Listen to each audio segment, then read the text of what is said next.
Ok, donc voilà sur l'essai de la CBR 650. On change un peu des bicylindres. Cette fois-ci on est sur un 4 cylindres, je sais pas si vous l'entendez.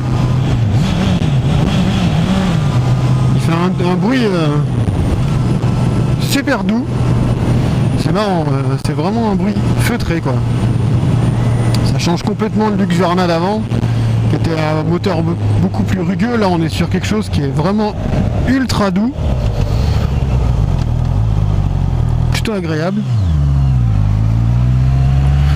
Et c'est du Honda, donc ça passe tout seul.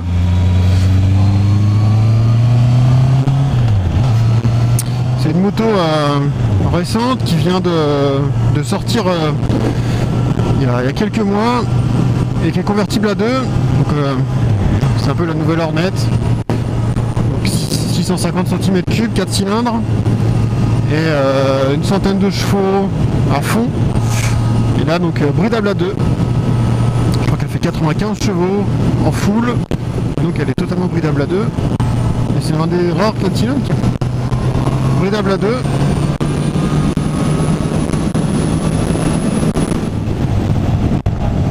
J'avais jamais testé de 4 cylindres.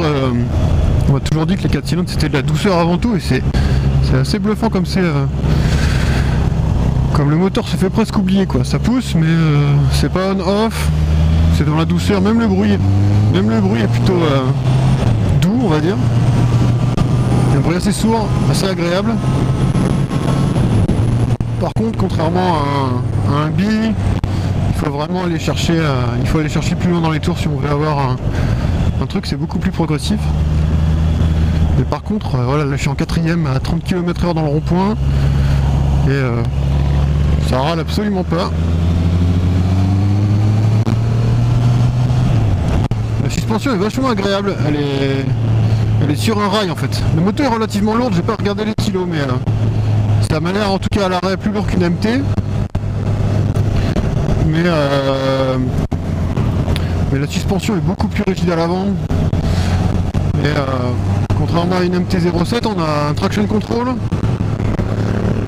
Quand même plutôt agréable. ABS avant-arrière. Et la moto est beaucoup plus sur un rail que ce qu'on pourrait faire, ce qu'on sent sur une MT-07 quoi. Et au niveau des specs, elle fait donc 200 kg, bicylindre, 64 Nm de couple, 95 chevaux en full. En full, ça doit vraiment être sympa. Et honnêtement, là, le bridage, il est pas merdique.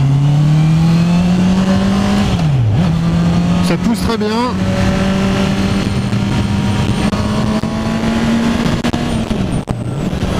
Ça monte assez haut dans les tours sans aucun problème. Je sais pas si vous entendez ce son ultra rock. Enfin pas rock mais plutôt ultra doux. Vraiment un son 4 cylindres. Il fait beau, on est au mois de février. Et il y a des motards de partout. Donc suspension assez rigide mais confortable. On a une position qui est relativement sur l'avant, sur les poignets. C'est pas désagréable pour le moment en tout cas. Avec des commandes légèrement reculées, les jambes pas trop en crapaud. Moi qui fais 1m87, j'ai pas les jambes ultra pliées, ça va encore.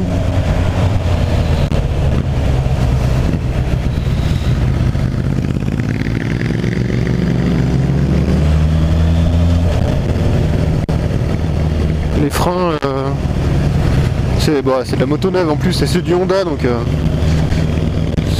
c'est hyper doux, hyper agréable, ça tient tout seul. Voilà, et là je suis en 4ème. Je suis descendu en dessous de 30 km/h pour le stop de tout à l'heure et ça passe sans problème. Les pavés ça va franchement. Bon, la selle est rigide. C'est quand même un roadster relativement sportif donc la selle est rigide mais les suspensions font bien le taf et elles positionnent bien la moto quoi, c'est agréable. Ce bruit.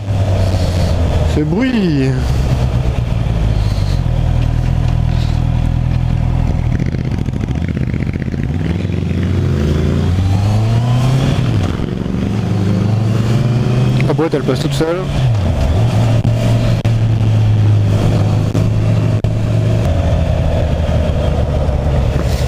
Par contre chez Honda, je sais pas pourquoi, est-ce qu'ils ont, c'est surtout les Honda pareil, ils ont inversé le clignotant et le klaxon. Du coup vous allez passer pas mal de temps à klaxonner au lieu de clignoter, c'est pénible.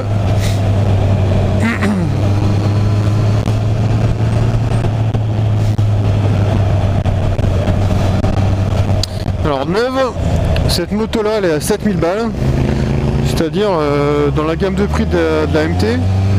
On n'en trouve pas encore d'occasion parce que elle est neuve, mais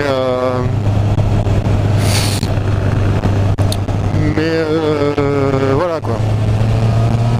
Je crois bien qu'entre les deux, donc c'est le même prix que la MT-07, aux alentours de 7000 €. La MT c'est un bicylindre avec un gros point noir sur les suspensions. Là on est sur du monocylindre, sur du 4 cylindres, pas du mono, hein. Du 4 cylindres, et honnêtement les suspensions sont bien meilleures. C'est un vrai rail en virage, ça se tient tout seul. Beaucoup plus agréable. On peut attaquer, s'amuser. Ouf. Salut toi.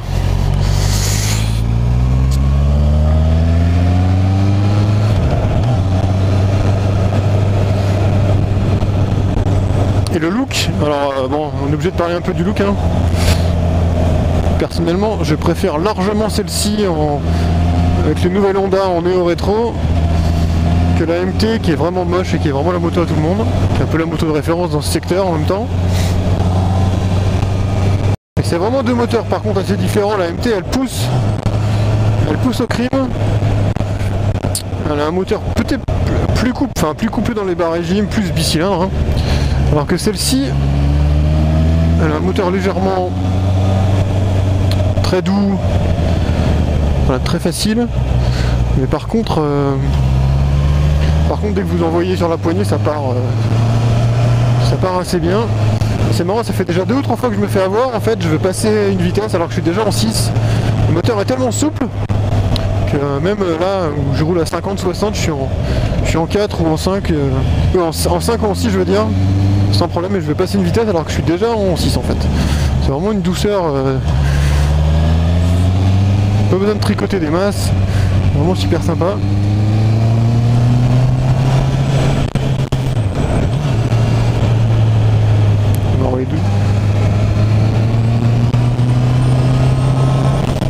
Ouais, en fait c'est marrant parce que j'ai pas du tout l'habitude encore de la moto, j'ai du mal à... Je roule pas du tout haut dans les tours, je pourrais rouler beaucoup plus mais... Vraiment relativement tranquille.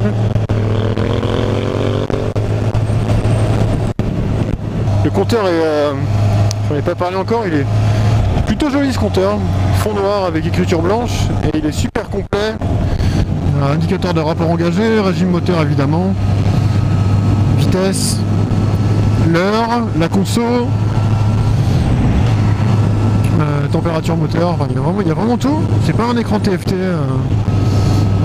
qui sont les écrans à la mode du moment, mais il y a vraiment plein de choses dessus. Très lisible, même en plein soleil.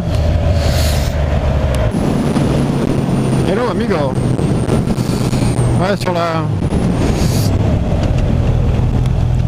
la MT on a l'ABS qui se déclenche super vite, donc là j'ai testé et en fait là l'ABS il est vraiment pas présent, en tout cas il se déclenche beaucoup moins vite, même en freinant comme un bleu on a un freinage qui est vraiment efficace avec des suspats qui plongent pas, et l'ABS il se fait oublier quoi, donc c'est cool comparé aux motos que j'ai testé avant, donc que ce soit évidemment la Harley ou la Svart Pylon, la Shadow a fortiori, mais c'est surtout par rapport à la Svart Pylon ou à la Harley. Il y a une vraie différence de mode de conduite en fait, hein. On sent vraiment là ce que c'est que de conduire un 4 cylindres. Au son d'abord, et puis ensuite carrément à la longe quoi. C'est dingue la longe qu'il y a là-dessus. On a l'impression qu'il faut accélérer pendant des plombs pour arriver au rupteur. Là où sur la Svart c'était du on-off, t'avais un coup de pied au cul et t'étais presque direct au rupteur. D'ailleurs le rupteur ici il est à 14 hein. J'ai pas testé en vrai mais on est à 14 000 euros, 14 000. Le rupteur ici il est à 14 000 tours minute. Alors que sur la Zwart il était à je sais plus combien, 7 ou 9, quelque chose comme ça. Donc on a quelque chose qui monte beaucoup plus dans les tours. J'ai jamais conduit c'est ma première fois sur un 4 cylindres. Du coup je passe les vitesses, tendance à passer les vitesses sur 6-7 000 tours. Autant avec la Viptilen j'étais tout le temps, avec la Husqvarna j'étais tout le temps en zone rouge avec le Shift-Like quand je passais les vitesses. Autant là pas du tout. Salut toi. C'est marrant de t'amuser avec ton tout petit guidon. On va essayer de s'arrêter pour faire un tour de la bécane dans un endroit un peu cool. Putain mais c'est d'une propreté. Ça se met en courbe tout seul. Les leviers ils sont nickel. Les vitesses passent toutes seules. Ça mériterait peut-être une selle confort juste. Mais sinon c'est vraiment une super moto.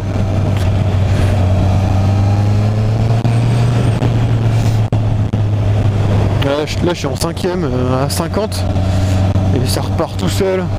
C'est dingue.